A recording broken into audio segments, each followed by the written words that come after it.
सातारा जिल्ह्यामध्ये दाखल होते तेव्हा सातारा पोलिसांनी पालखी सोहळ्याचं नियोजन केलेलं असतं। साताऱ्यातल्या additional SP doctor Vaishali Kadukar यांच्या उपस्थितीमध्ये चांदोबाचा लिंब इथला पहिला रिंगण सोहळा काल पार पडला आणि त्यावेळी नेमकं त्या काय म्हणाल्या होत्या, इथली वारीची तयारी नेमकी कशी असते याबद्दल त्यांच्याशी संवाद साधला आमचे प्रतिनिधी प्रशांत सागवेकरांनी। माझ्यासोबत आता साताऱ्याच्या ॲडिशनल एसपी आहेत वैशाली कडूकर मॅडम, आपण त्यांच्याशी बोलूया। स्वागत आहे मॅडम जय महाराष्ट्रमध्ये। कशा पद्धतीनं आव्हान आहे यावर्षी दरवर्षीपेक्षा?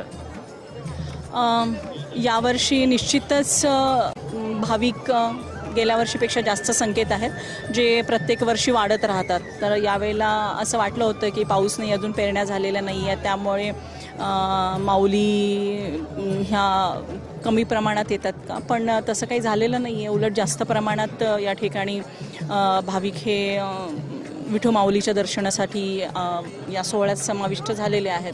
त्या अनुषंगाने पोलीस प्रशासनाचा जो काही बंदोबस्त आहे तो अगदी चोख लागलेला आहे।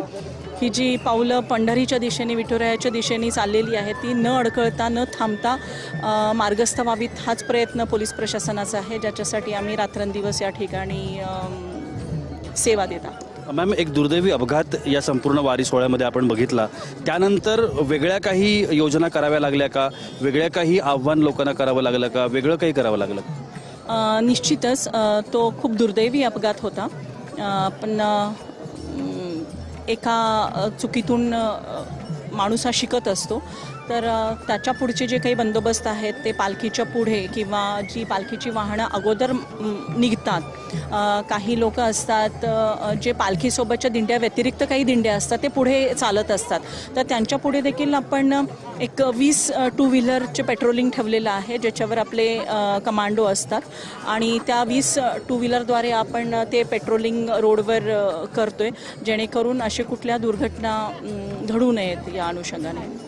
रस्ते तर मोठे आहेत, भाविकांची संख्या वाढली जसं तुम्ही आत्ताही म्हणालात, पण त्यासाठी वेगळं काय करणार? कारण समाज वाढतोय आणि सुविधा अपुऱ्या पडतायत असं चित्र दिसतंय।